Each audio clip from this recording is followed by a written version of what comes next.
Stardom is not as easy as it looks. It takes hard work, wisdom, and yes, the wow factor. Every hurdle that she has encountered, she has converted that into a ladder. And only based on sheer hard work. If language was an issue, today she dubs her own films. And she dubs it better than Penelope Cruz dubs English films in Hollywood. So I think that requires definitely a round of applause. If they said she couldn't dance, today all her moves are being copied. She might have done all sorts of films in all sorts of language, but she's a little bit scared of public speaking. So be patient, give all your positive energy, all your love, because I present to you the very beautiful Katrina Kaif.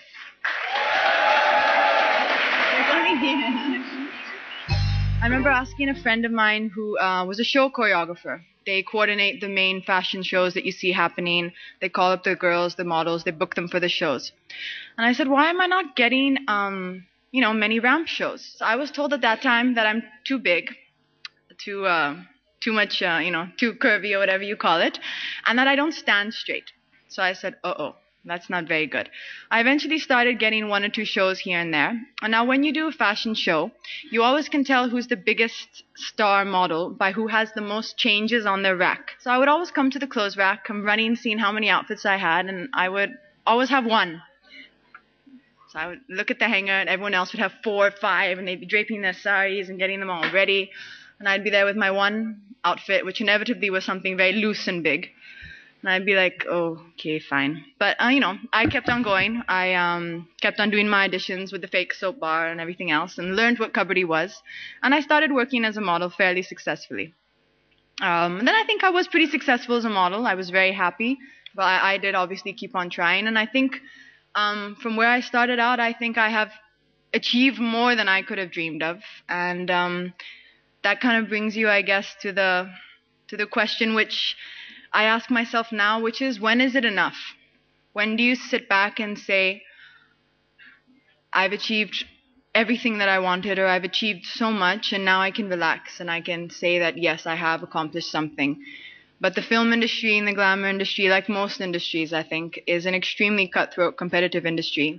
And if you're going to sit back and relax, there's going to be someone else who wants it more than you do and may surpass you. As long as you try and stay grounded and remember where you started out from, well, that's what I try and do. Remember where I started out from, and then just, wake up the next morning and say tomorrow's another day and I'm going to keep on trying. That's what I've tried to do so far. It was the public acceptance that eventually made you feel like accepted within the industry. Do you feel accepted now within the industry? There's that many films being made. There's that many good films being made. And as long as you are privileged enough to be in that circle of those top bracket of films, or, the good films that are being made, you're considered for that.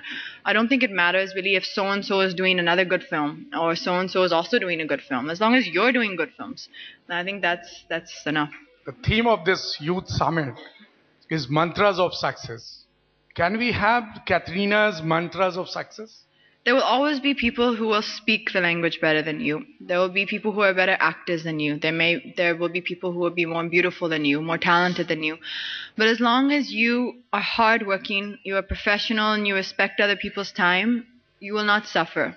Your position will remain what it was meant for you. So I think that is definitely the number one kind of rule you can say, and that is professionalism. Firstly, I'll ask a stupid question. Do you watch sports? Yes, I'm the brand ambassador, or I have been for the last few years, of Royal Challengers. No, other than Royal Challengers.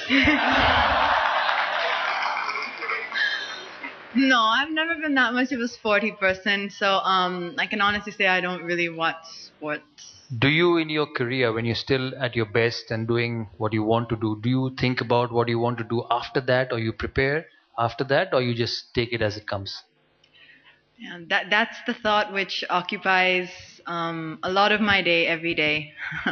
So if I was to say right at this moment, that is probably what plays in the back of my head. Get married, find a nice husband. So that, but then obviously after that also you are a woman, you are someone who has a mind of their own, and you will want to look towards other things.